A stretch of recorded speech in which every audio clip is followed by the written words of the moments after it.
En amont de la nuit des musées, une journée de restitution a été organisée à l'abbaye d'Artus où les élèves du lycée de Weroleuil et les enfants de l'école maternelle Gallieni de Dax ont présenté leur projet de cette année autour du thème des oiseaux et des bestiaires. Alors la journée de restitution, c'est une journée de rencontre.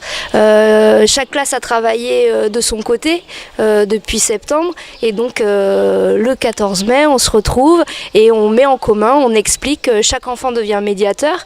Alors il y a des ambassadeurs dans certains groupes qui prennent un peu plus la parole que les autres, mais chacun arrive avec ses compétences et explique, raconte, partage avec les grands ou les petits le projet de l'année.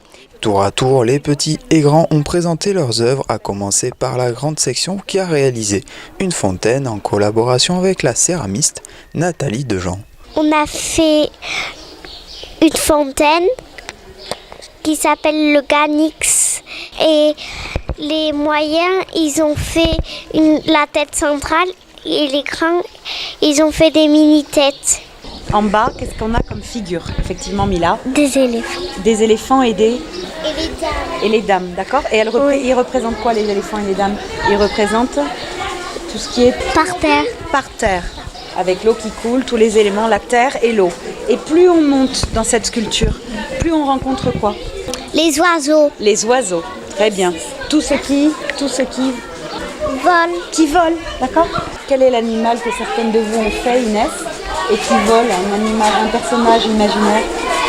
Une licorne. La licorne. Donc plus on monte, plus on rencontre l'air en fait. Et le aussi sable, la le feu. cerbère. Et Cerbère, alors là Cerbère, qui était-il dans les animaux mythologiques? Un chien. Un chien, quelle particularité? Il gardait les infects Ouais, et comment il était? avec 3 têtes. Il avait 3 têtes, Cerbère. Donc on a 3 têtes de chaque côté, puis les licornes et le phénix en haut, voilà. Quant aux lycéens, ils ont présenté leurs œuvres numériques réalisées en partenariat avec le Fab Lab. Alors ici, sur place, on découvre une installation qui est composée de différents petits appareils. Il y a un premier dispositif qui est on va dire où les élèves montrent des nichoirs qu'ils ont fabriqués pendant l'année, nichoirs pour différents oiseaux. Ensuite, un parcours qui emmène le public petit à petit vers la pièce maîtresse de l'installation, qui est une vidéoprojection d'art numérique comportemental. Donc ça consiste à montrer quel est le comportement d'un oiseau. Donc il y avait une caméra dans un nichoir et on a filmé.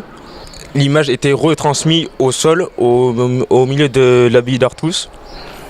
Et il y avait 3 capteurs. Un capteur son, un capteur de luminosité et un capteur de mouvement. Et si le public bougeait par exemple, l'image des mésanges se déformait.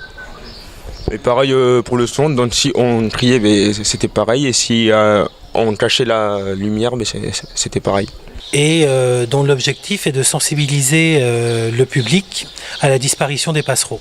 Sensibiliser, mais aussi faire découvrir le patrimoine dans lequel sont exposées ces créations à travers un jeu de pistes. Et puis ensuite, comme c'est des équipes mixtes, elles se retrouvent pour faire un parcours jeu dans l'abbaye pour accrocher cette représentation de l'oiseau aux œuvres, que ça soit pas hors sol. Et donc ces cailloux bleus, ils ponctuent l'abbaye et nous sensibilisent à des représentations animales, donc des animaux vivants, puisqu'on accueille ici des espèces protégées, et puis aussi des représentations animales antiques, médiévales, contemporaines, que nous conservons dans ce lieu patrimonial.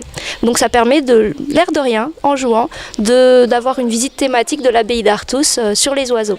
L'abbaye qui accueillera notamment l'ornithologue Franck Ibanez lors de la nuit des musées. En attendant, les réalisations de ces jeunes sont à découvrir jusqu'au 27 mai prochain.